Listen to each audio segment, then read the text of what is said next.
Hi students, welcome back to first code YouTube channel.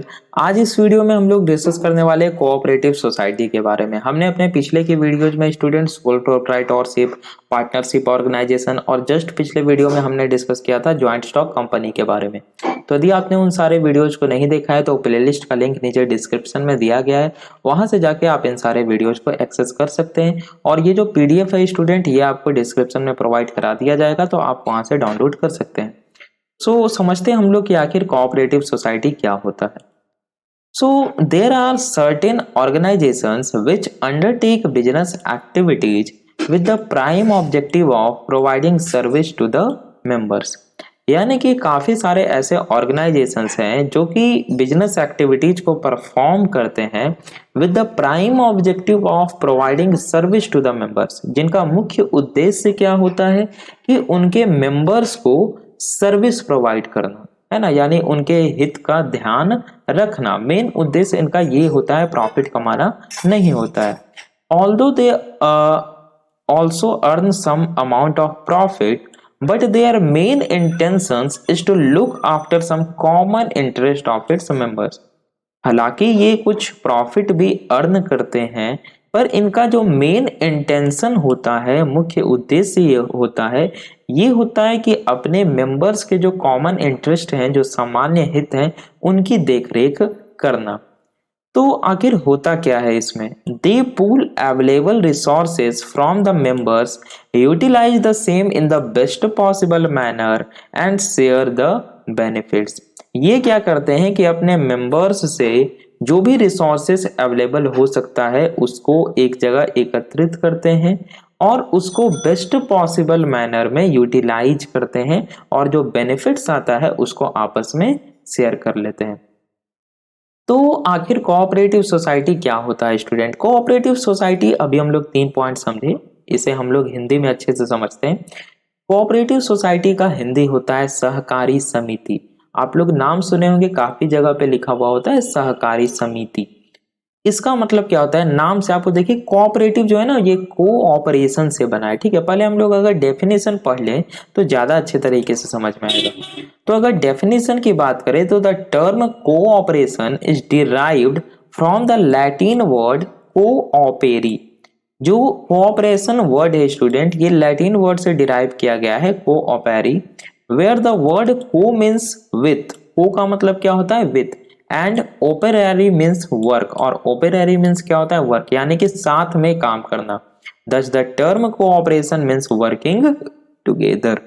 So those who want to work together with some common economic objectives can form a society which is termed as cooperative society। यानी कि वो लोग जो साथ में work करना चाहते हो with some common economic interest, एक कॉमन आर्थिक हित के लिए, they can form a society, वो एक सोसाइटी को क्रिएट कर सकते हैं जिसे कोऑपरेटिव सोसाइटी कहा जाएगा।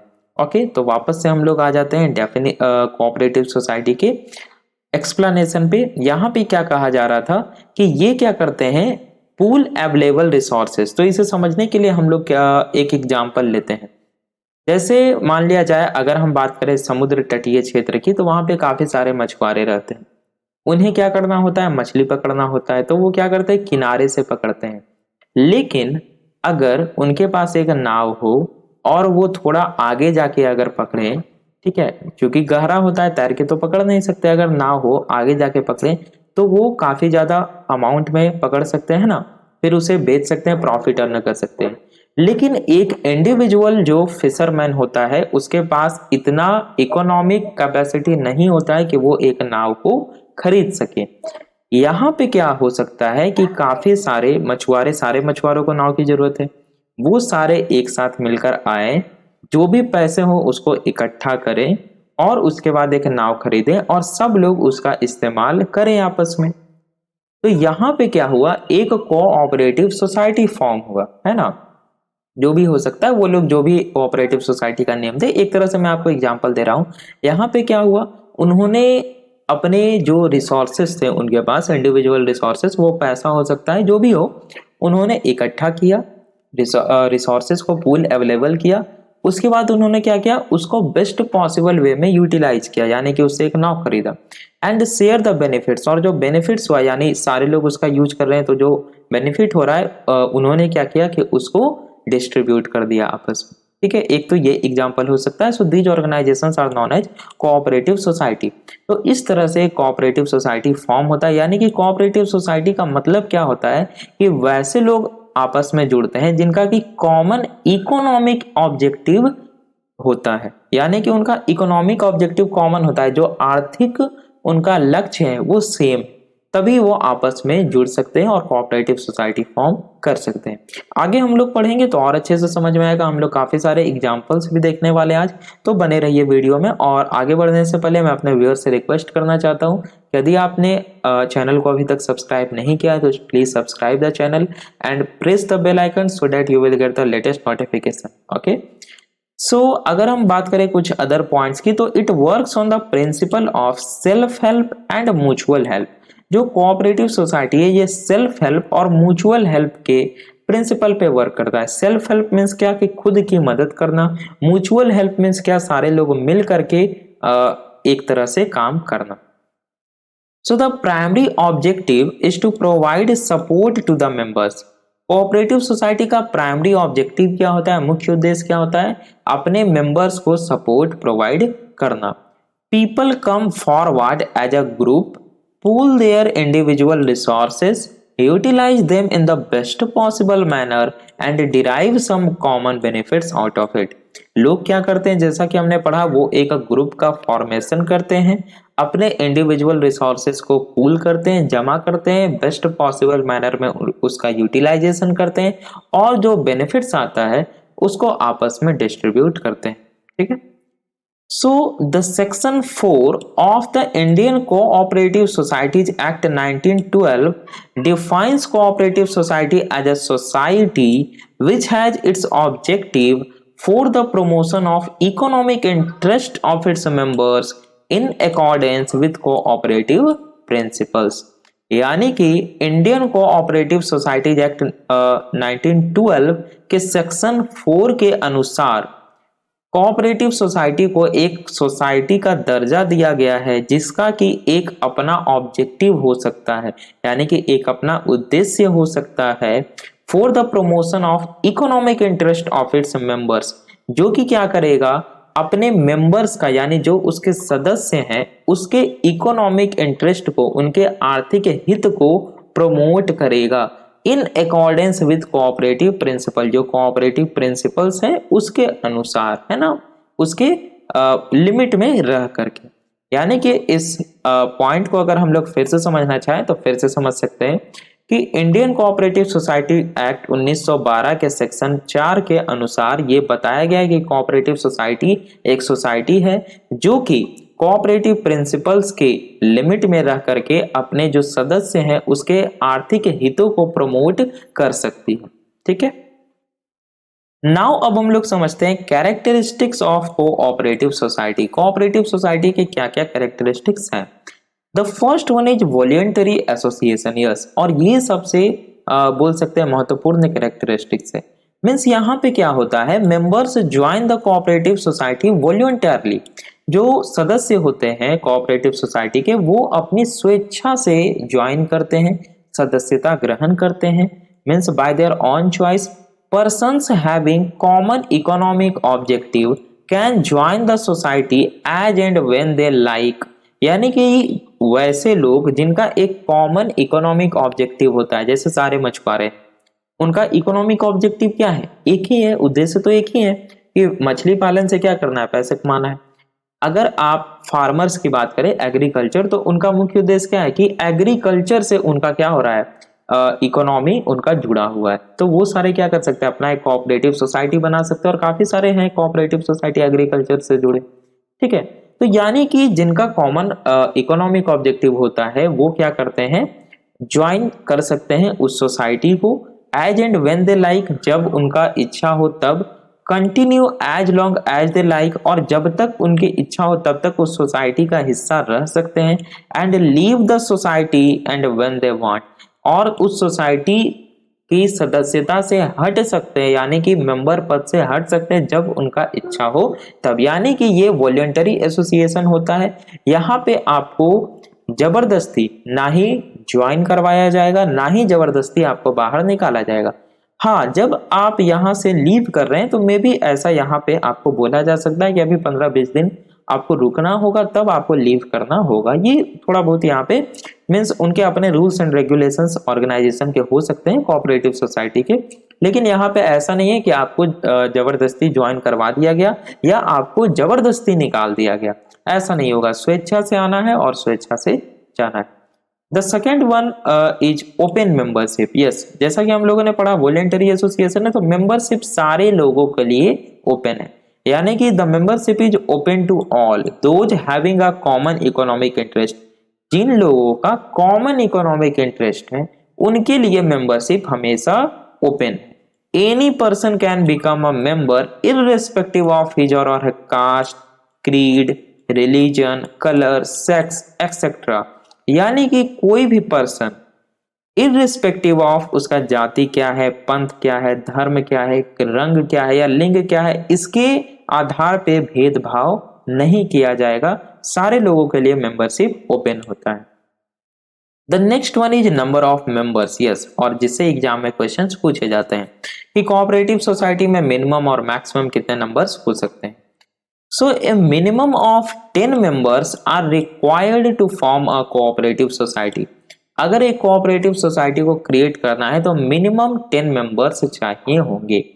In case of multi state cooperative society, अगर वो मल्टी स्टेट कोऑपरेटिव सोसाइटीज है, यानी कि कोऑपरेटिव सोसाइटी के जो मेंबर्स हैं वो अलग अलग स्टेट से हैं, या कोऑपरेटिव सोसाइटी के जो मेंबर ऑर्गेनाइजेशन है वो अलग अलग स्टेट से हैं, तो वहां पे minimum number of members should be 50 चाहिए होंगे from each state in case the members are individuals.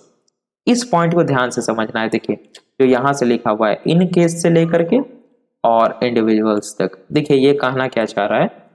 ये तो आप समझ गए कि मिनिमम 10 मेंबर्स होने चाहिए कोऑपरेटिव सोसाइटी में। नाउ ये बात कर रहा है मल्टी स्टेट कोऑपरेटिव सोसाइटी की, कि अगर cooperative society multi state cooperative society है तो हर एक स्टेट से मिनिमम 50 मेंबर्स होने चाहिए। अगर वो मेंबर्स इंडिविजुअल हैं तो यानी कि अलग अलग इंडिविजुअल मेंबर्स हैं तो एक स्टेट से 50 मेंबर्स होने चाहिए मिनिमम। तो अगर 3 स्टेट के लोग हैं तो मिनिमम कितना हो गया, अलग अलग स्टेट से 50 50 50 150। Okay, so the separate The Cooperative Society Act does not specify the maximum number of members for any cooperative society। देखिए एकदम वीवीआई लाइन है ये। क्या कहा जा रहा है कि द कोऑपरेटिव सोसाइटी एक्ट, जो कोऑपरेटिव सोसाइटी एक्ट है उसमें मैक्सिमम नंबर स्पेसिफाई नहीं किया गया है कि किसी कोऑपरेटिव सोसाइटी में मैक्सिमम नंबर ऑफ मेंबर्स कितने हो सकते हैं। However, after the formation of the society, the member may specify the maximum number of members। यानी कि हालांकि कोऑपरेटिव सोसाइटी एक्ट में नहीं डिफाइन किया गया है, लेकिन कोऑपरेटिव सोसाइटी के फॉर्मेशन होने के बाद उसके मेंबर्स ये डिफाइन कर सकते हैं कि हमारी कोऑपरेटिव सोसाइटी में मैक्सिमम मेंबर्स कितने होंगे, यानी कि गवर्नमेंट की ओर से ऐसा कोई रेगुलेशन नहीं। Okay, the next one is registration of the society, और जो कि बहुत ज्यादा इंपॉर्टेंट है और इससे सीधा क्वेश्चन आपसे पूछा जाता है 4 मार्क्स में, तो थोड़ा ध्यान से देना है कि आपको जब कोऑपरेटिव सोसाइटी क्रिएट करना है तो उसके लिए क्या क्या स्टेप्स करना होता है या रजिस्ट्रेशन कैसे किया जाता है ये पूछा जाता है। ठीक है, सो इन इंडिया, हम लोग इंडिया में रह रहे हैं तो इंडिया की बात करेंगे। Cooperative societies are registered under the cooperative societies act 1912। India में कोऑपरेटिव सोसाइटी जब हम बनाते हैं या जब हम रजिस्टर करना चाहते हैं तो उसे कोऑपरेटिव सोसाइटीज एक्ट 1912 के अंदर रजिस्टर करवा सकते हैं, या state cooperative society act. Okay, the multi state cooperative societies are registered under the multi state cooperative societies act 2002। और अगर वो मल्टी स्टेट कोऑपरेटिव सोसाइटी है तब वो किसके अंडर रजिस्टर होगा, multi state cooperative societies act 2002। यहां पे ये दोनों एक्ट को आपको ध्यान में रखना है। ठीक है, क्वेश्चन आपसे पूछा जाएगा कि कोऑपरेटिव सोसाइटी जो होता है वो किस एक्ट के अंतर्गत रजिस्टर होता है, तो कोऑपरेटिव सोसाइटी एक्ट 1912। अगर पूछ दिया जाए कि मल्टी स्टेट अगर कोऑपरेटिव सोसाइटी है वो किस एक्ट के अंतर्गत रजिस्टर होता है, तो multi state cooperative societies act 2002। देखिए ये ईयर याद रखना काफी ज्यादा इंपॉर्टेंट है, क्योंकि क्वेश्चन आपसे ऐसा नहीं पूछा जाएगा कि 3-4 एक्ट के नेम दे दिए गए तब तो कोई भी बना देगा। ऑप्शन दिया जाएगा multi state cooperative societies act 2002, 2003, 4, 5 ऐसे। अब आपको इसमें चूज करना है, ठीक है, तो इसलिए ईयर आपको याद रखना है कि कौन सा एक्ट कब इनेक्टेड हुआ था। So once registered the society becomes a separate legal entity and attain certain characteristics. जब आप रजिस्टर करवा देते हैं सोसाइटी को तो वो सोसाइटी एक सेपरेट लीगल एंटिटी बन जाती है और कुछ कैरेक्टरिस्टिक्स उसको प्राप्त होते हैं। आइए कैरेक्टरिस्टिक्स को हम लोग देख लेते हैं। तो सेपरेट लीगल एंटिटी मतलब आप लोग समझ रहे हैं ना, हम लोग डिस्कस किए थे ज्वाइंट स्टॉक कंपनी में कि ज्वाइंट स्टॉक कंपनी में भी क्या होता है, ऑर्गेनाइजेशन एक सेपरेट लीगल एंटिटी होता है, यानी कि उसे उसके मेंबर्स की पहचान की जरूरत नहीं होती है, उसका एक अलग पहचान होता है। सो कौन कौन से कैरेक्टरिस्टिक्स मिल जाते हैं ऑर्गेनाइजेशन को? First is the society enjoys perpetual succession. अब परपेचुअल सक्सेशन क्या होता है ये भी हमने ज्वाइंट स्टॉक कंपनी में डिटेल में पढ़ा था, मैं फिर से बता दे रहा हूं कि अगर यहाँ पे किसी मेंबर की डेथ हो जाती है या कोई मेंबर रिजाइनेशन मार देता है या किसी प्रकार का कोई दिक्कत आता है या कुछ भी होता है तो सोसाइटी के टास्क पे उस पे इफेक्ट नहीं पड़ेगा। आगे बात समझ में? फिर से मैं बता रहा हूं, कहा जा रहा है कि the society enjoys perpetual succession, यानी कि आपका सोसाइटी चलते रहेगा इररिस्पेक्टिव ऑफ इसमें कितने मेंबर्स ज्वाइन हो रहे हैं, कितने मेंबर्स जो है वो लेफ्ट हो रहे हैं, इससे सोसाइटी को मतलब नहीं होगी। कोऑपरेटिव सोसाइटी आपका एक लीगल सेपरेट एंटिटी होगा जो एक सतत विकास की ओर चलते रहेगा। देखिए एकदम परफेक्ट हिंदी हो गया, ठीक है। So it has its on common seal, जो आपका कोऑपरेटिव सोसाइटी होगा उसका एक अपना कॉमन सील हो सकता है, मुहर हो सकता है। The next one is it can enter into agreements with others. अब चूंकि कोऑपरेटिव सोसाइटी एक सेपरेट लीगल एंटिटी बन गया तो ये किसी दूसरे बिजनेस ऑर्गेनाइजेशन के साथ या गवर्नमेंट के साथ या किसी एक दूसरे एंटिटी के साथ, लीगल एंटिटी के साथ ये क्या कर सकता है, एग्रीमेंट कर सकता है। यानी कि इसके मेंबर्स एग्रीमेंट नहीं कर रहे हैं, सोसाइटी एग्रीमेंट कर रहा है, ठीक है, because society is a separate legal entity. कानून की नजर में इसकी एक अपनी अलग पहचान है। Next is it can sue others in a court of law. ये दूसरे को अदालत में क्या कर सकता है, एक तरह से अदालत में मुकदमा दर्ज करवा सकता है। कौन? इसके मेंबर्स नहीं, कोऑपरेटिव सोसाइटी। कोऑपरेटिव सोसाइटी क्या कर सकता है, किसी दूसरे के ऊपर कोर्ट में मुकदमा करवा सकता है, ठीक है। तो अगर मान लिया जाए कोई ऐसा है जो कि सोसाइटी के रूल्स एंड रेगुलेशन को वायलेट कर रहा हो या कुछ भी अगर ऐसी बात है तो यहाँ पे ये हो सकता है।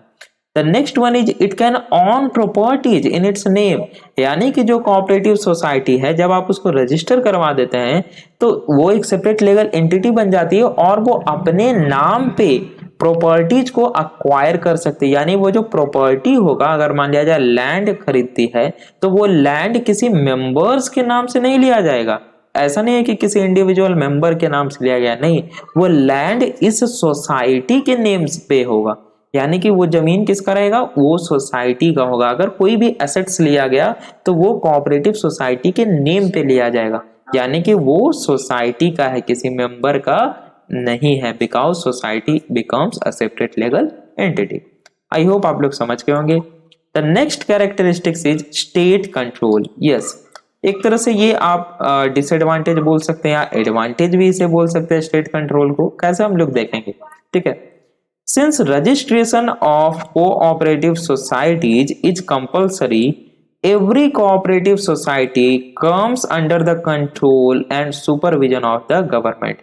चूंकि कोऑपरेटिव सोसाइटी का रजिस्ट्रेशन करवाना कंपलसरी है तो हर एक कोऑपरेटिव सोसाइटी गवर्नमेंट के कंट्रोल में और सुपरविजन के अंडर आती है, ठीक है।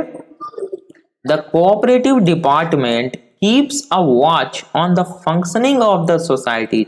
जो गवर्नमेंट का कोऑपरेटिव डिपार्टमेंट होता है वो कोऑपरेटिव सोसाइटी के फंक्शनिंग पे नजर रखे रहता है।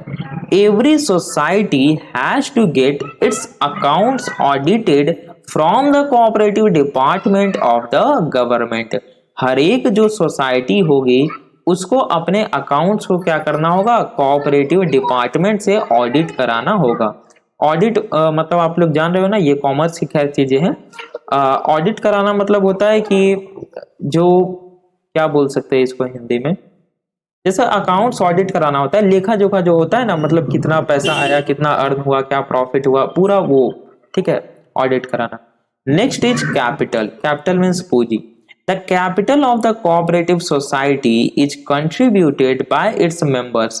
जो कोऑपरेटिव सोसाइटी होता है, हमने अभी पढ़ा था, उसमें कैपिटल कहाँ से आता है, पूंजी कहाँ से आता है, उसके मेंबर्स के द्वारा। मेंबर्स क्या करते हैं, अवेलेबल करते हैं। मेंबर्स के पास जो भी रिसोर्सेस होता है वो क्या करते हैं, पूल अवेलेबल करते हैं, एक साथ इकट्ठा करते हैं। Since the members contribution is very limited it often depends on the loan from government. Because जो मेंबर्स का कंट्रीब्यूशन होता है वो लिमिटेड होता है, एक मेंबर कितना दे सकता है, मैक्सिमम। और ये जो कोऑपरेटिव सोसाइटी बनाते हैं, ऐसा नहीं है कि काफी ज्यादा रिच पर्सन होते हैं, ठीक है, मीडियम लेवल के होते हैं सारे लोग, इनका एक कॉमन इकोनॉमिक इंटरेस्ट होता है, तो ये बहुत ज्यादा कंट्रीब्यूशन नहीं कर सकते हैं। तो जो कोऑपरेटिव सोसाइटी होता है स्टूडेंट, ये गवर्नमेंट के लोन से पे भी डिपेंड करता है। The next one is democratic setup. Yes, इसमें भी क्या होता है, डेमोक्रेटिक सेटअप होता है, जैसा कि आपका जॉइंट स्टॉक कंपनी में होता है। मीन्स क्या, the cooperative societies are managed in a democratic manner. Every member has a right to take part in the management of the society. Society के जितने भी मेंबर्स हैं उनके पास ये अधिकार होता है कि वो सोसाइटी के मैनेजमेंट में पार्टिसिपेट कर सकते हैं। However the society elects a managing committee for its effective management. हालांकि जो सोसाइटी होती है वो क्या करती है, एक मैनेजिंग कमिटी को इलेक्ट करती है, उसका चुनाव कराती है, ताकि सोसाइटी का अच्छे तरीके से एक इफेक्टिव वे में मैनेजमेंट किया जा सके, ठीक है। और ये जो इलेक्शन होता है ये निष्पक्ष तरीके से होता है, सारे जो भी मेंबर्स होते हैं वन मेंबर वन वोट के प्रिंसिपल पे ये आधारित होता है। The members of the managing committee are elected on the basis of one man, one vote, irrespective of the number of shares held by any member। मतलब कि ऐसा नहीं है कि अगर किसी ने बहुत ज्यादा कंट्रीब्यूट किया है तो वो 2 वोट दे देगा या 3 वोट, ऐसा नहीं होता है। कितना भी किसी ने शेयर किया हो, कंट्रीब्यूट किया हो, one member one vote. Okay, so ये हो गया कैरेक्टरिस्टिक्स। और भी कुछ कैरेक्टरिस्टिक्स हम लोग उसे देखते हैं। नेक्स्ट है सर्विस मोटिव। ये क्या होता है, service motive means the primary objective of all cooperative societies is to provide services to its members. जो कोऑपरेटिव सोसाइटीज होती हैं वो सर्विस मोटिव उनका होता है, यानी कि उनका मुख्य उद्देश्य क्या होता है कि जो मेंबर्स हैं उनको सर्विस प्रोवाइड करना है ना। ऐसा नहीं है कि हमें प्रॉफिट कमाना है, प्रॉफिट भी कमाते हैं, हम लोग देख चुके हैं पहले। नेक्स्ट है return on capital investment. The members get return on their capital investment in form of dividend. जो मेंबर्स हैं कोऑपरेटिव सोसाइटी के, जिन्होंने इन्वेस्ट किया था अपनी पूंजी को, उनको क्या मिलता है, रिटर्न मिलता है अपने कैपिटल का डिविडेंड के रूप में, लाभांश के रूप में, यानी कि जो भी बेनिफिट आया उसको जितना परसेंट जिन्होंने कंट्रीब्यूट किया था उसके प्रोपोर्शन में उसे डिवाइड कर दिया जाता है। The next characteristics and the last characteristics is distribution of surplus. Means after having a limited dividend to the members of society, the surplus profit is distributed in the form of bonus. यानी कि जब सारे members को, जो भी सदस्य हैं सहकारी समिति के, जब उनको उनके लाभांश का हिस्सा दे दिया गया, उसके बाद जो एक्स्ट्रा बचता है आपके पास बेनिफिट, या जो एक्स्ट्रा अमाउंट बचता है सरप्लस प्रॉफिट, उसको भी डिस्ट्रीब्यूट किया जाता है in the form of bonus, bonus के रूप में। Keeping aside a certain percentage as reserve and for general welfare of the society. एक सर्टेन परसेंटेज यानी कि कुछ अमाउंट को रिजर्व करते हुए सोसाइटी के जनरल वेलफेयर सामान्य हित के लिए रिजर्व करते हुए, यानी कि जो आपका सरप्लस बच जाता है यानी जो एक्स्ट्रा अमाउंट बच जाता है उसमें से कुछ अमाउंट क्या किया जाता है, सोसाइटी के वेलफेयर के लिए रिजर्व कर लिया जाता है और बाकी जो बचता है उसे बोनस के रूप में क्या किया जाता है, डिवाइड करके डिस्ट्रीब्यूट कर दिया जाता है। अब हम लोगों ने कैरेक्टरिस्टिक्स पढ़ लिया। नाउ अब हम लोग पढ़ेंगे merits and demerits of cooperative society. तो सबसे पहले हम लोग देखते हैं merits of cooperative society. So the cooperative society is the only form of business organisation which gives utmost importance to its members rather than maximizing its own profits। yes, ये बात तो सही है कि कोऑपरेटिव सोसाइटी एकमात्र ऐसा business organisation का form है जो कि अपने मेंबर्स को अटमोस्ट इंपॉर्टेंस देता है, यानी सबसे ज्यादा वैल्यू देता है, rather than maximising its own profits, अपने मुनाफे को कमाने के बजाय। ठीक है, so the first merits is easy to form, यानी कि इसे फॉर्म करना, कोऑपरेटिव सोसाइटी को फॉर्म करना इजी होता है। Means any 10 adult members can voluntarily form an association, get it registered with the registrar of the cooperative society. कोई भी 10 एडल्ट मेंबर्स मिल करके, एडल्ट से यहाँ मतलब 18 प्लस है, ठीक है, तो कोई भी जो 18 प्लस है व्यक्ति, 10 वयस्क व्यक्ति स्वेच्छा से एक एसोसिएशन का गठन कर सकते हैं कोऑपरेटिव सोसाइटी का, और जिसको गवर्नमेंट के कोऑपरेटिव सोसाइटी रजिस्ट्रार से क्या करवा सकते हैं, रजिस्टर करा सकते हैं। The registration is very simple and it does not require much legal formalities. जो रजिस्ट्रेशन होता है वो वेरी सिंपल होता है और बहुत ज्यादा लीगल फॉर्मेलिटीज की जरूरत नहीं पड़ती है। The next merits is limited liability। yes, जैसा कि हमने पढ़ा कि the liability of the members of the cooperative societies is limited up to their capital contribution।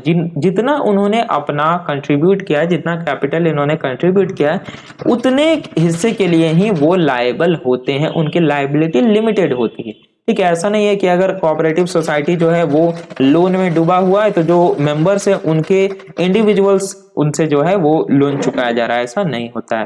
ठीक है, means they are not personally liable for the डेप्ट of the society. अगर society का कोई डेप्ट है तो जो मेंबर्स है वो उसके लिए पर्सनली लायबल नहीं है, उसके लिए सोसाइटी जिम्मेदार है, क्योंकि सोसाइटी एक सेपरेट लीगल एंटिटी है। Okay, the next merit is open membership. जैसा कि हमने पढ़ा कि any competent like minded person can join the cooperative society any time he likes. जो एक विचारधारा के व्यक्ति हैं, यानी कि जिनका common interest, common economic interest same है, वो कभी भी ज्वाइन कर सकते हैं कोऑपरेटिव सोसाइटी को जब उनकी इच्छा हो। There is no restriction on the grounds of caste, creed, gender, colour etcetera. इसके आधार पे कोई भी रिस्ट्रिक्शन, डिस्क्रिमिनेशन नहीं है। The time of entry and exit is also generally kept open.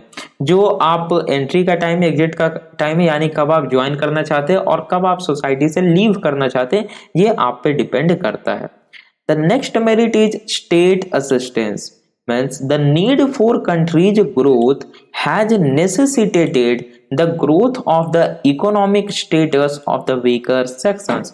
यानी कि कंट्री के ग्रोथ ने यह आवश्यकता पैदा किया है कि जो वीकर सेक्शंस है, जो कमजोर वर्ग है, उसके इकोनॉमिक स्टेटस का भी ग्रोथ हो।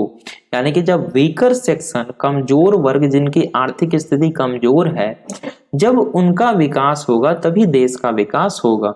Therefore, cooperative societies always get assistance in the forms of loans, grants, subsidies, etc. from the state as well as central government। और इसीलिए जो cooperative societies होती हैं, जो सहकारी समितियां होती हैं, उन्हें स्टेट गवर्नमेंट, राज्य सरकार या केंद्र सरकार के द्वारा समय समय पे असिस्टेंस प्रोवाइड किया जाता रहा है, सहायता प्रदान किया जाता है in forms of loans, grants or subsidies। okay, now the next merit is stable life। यानी कि the cooperative society enjoys the benefit of perpetual succession, यानी इसका स्टेबल लाइफ होता है। ऐसा नहीं है कि अगर मेंबर्स चले जाएं या ऐसा कुछ हो जाए तो आपका जो है सोसाइटी वो एंड हो जाएगा, नहीं, सोसाइटी आपका बना रहेगा, यानी कि ये परपेचुअल सक्सेशन को एंजॉय करता है। The death, resignation, insolvency of any member does not affect the existence of the society because of its separate legal entity।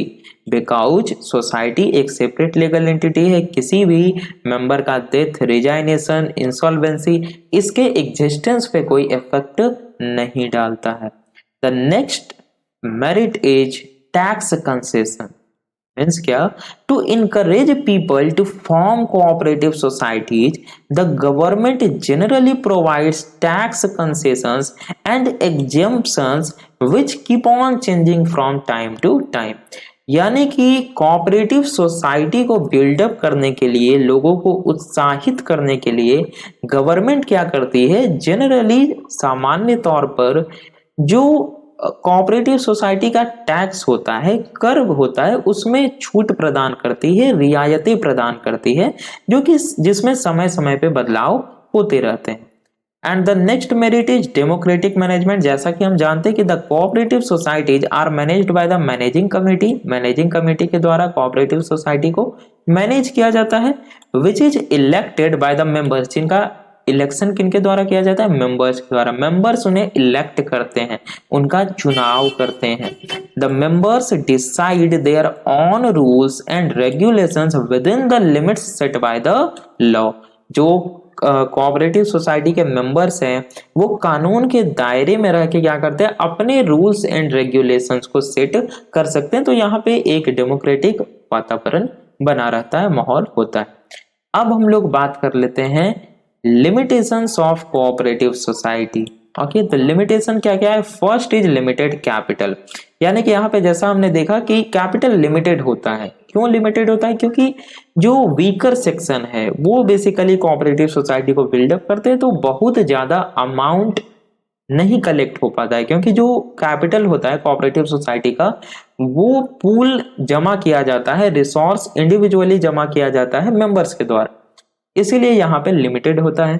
The next one is lack of managerial expertise, क्योंकि यहाँ पे इतना amount नहीं होता है कि आप किसी प्रोफेशनल मैनेजर को हायर कर सकते हैं, जो कि आपको क्या उसे कहता है, क्या देना, चलिए वो वर्ड हम भूल रहे हैं, मीन्स वो आपको, चलिए हटाइए, वो आपको कुछ प्रदान कर सकता है। लैक ऑफ मैनेजरियल एक्सपर्टाइज का मतलब हुआ कि आप प्रोफेशनल मैनेजर को हायर नहीं कर सकते हैं, जो कि आपको क्या दे, आपको सलाह दे, ठीक है, आपको सलाह दे, आप हायर नहीं कर सकते। तो यहाँ पे थोड़ा सा लैक ऑफ मैनेजरियल एक्सपर्टाइज होता है। The next one is less motivation. थोड़ा सा लेस मोटिवेशन पाया गया है लोगों में, ठीक है, कोऑपरेटिव सोसाइटीज में, और लैक ऑफ इंटरेस्ट, उनका इंटरेस्ट नहीं होता है, वो ज्वाइन कर लेते हैं, उसके बाद इंटरेस्ट उतना नहीं हो पाता क्योंकि उतना ज्यादा बेनिफिट नहीं होता है कोऑपरेटिव सोसाइटी से। Okay, the next one is corruption. थोड़ा बहुत करप्शन होता है यहाँ पे, और इसीलिए गवर्नमेंट यहाँ पे कंट्रोल किए हुए रहती है, डिपेंडेंसी ऑन गवर्नमेंट, और गवर्नमेंट पे हमें डिपेंड होना पड़ता है, गवर्नमेंट के टैक्स कंसेशन पे, गवर्नमेंट के लोन्स पे, सब्सिडीज पे। तो ये थोड़ा लिमिटेशन है कोऑपरेटिव सोसाइटी का। So that's all about cooperative society. Student, I hope आपको लेक्चर पसंद आया होगा, तो प्लीज वीडियो को लाइक कर दीजिए। यदि चैनल पे नए हैं तो चैनल को सब्सक्राइब कर लीजिए और बेल आइकन को क्लिक कर लीजिए, क्योंकि देखिए स्टूडेंट, आपका जो यूनिट नंबर 3 था, दैट इज ऑर्गेनाइजेशनल मैनेजमेंट, वो आपका इस लेक्चर के एंड होने के साथ ही एंड हो गया। अब नेक्स्ट लेक्चर से हम लोग पढ़ेंगे unit number 4 of management, that is human resource management. उसमें हम लोगों को पढ़ना है कि किस प्रकार से ह्यूमन रिसोर्स को मैनेज किया जाता है। ह्यूमन रिसोर्स मींस क्या? एम्प्लॉय। खैर ज्यादा डीप में हम नहीं जाएंगे, इंट्रोडक्शन में हम लोग पढ़ेंगे ह्यूमन रिसोर्स मैनेजमेंट को। तो मेक श्योर आपने बेल आइकन को क्लिक कर लिया हो स्टूडेंट, और आप हमारे टेलीग्राम चैनल को ज्वाइन कर सकते हैं। यहाँ पे आपको जो है पहले से इंफॉर्मेशन दे दी जाती है, लेक्चर्स वगैरह के PDF प्रोवाइड कर दिए जाते हैं। यहाँ पे आप डायरेक्ट हमसे क्वेरी पूछ सकते हैं, तो आप सर्च करें टेलीग्राम पे फर्स्ट कोड YT, और जो आपको चैनल दिखे फर्स्ट कोड लेट्स बिगिन, आप उस पर ज्वाइन हो सकते हैं। ओके, तो मिलते हैं हम लोग नेक्स्ट लेक्चर में स्टूडेंट। Thanks for watching.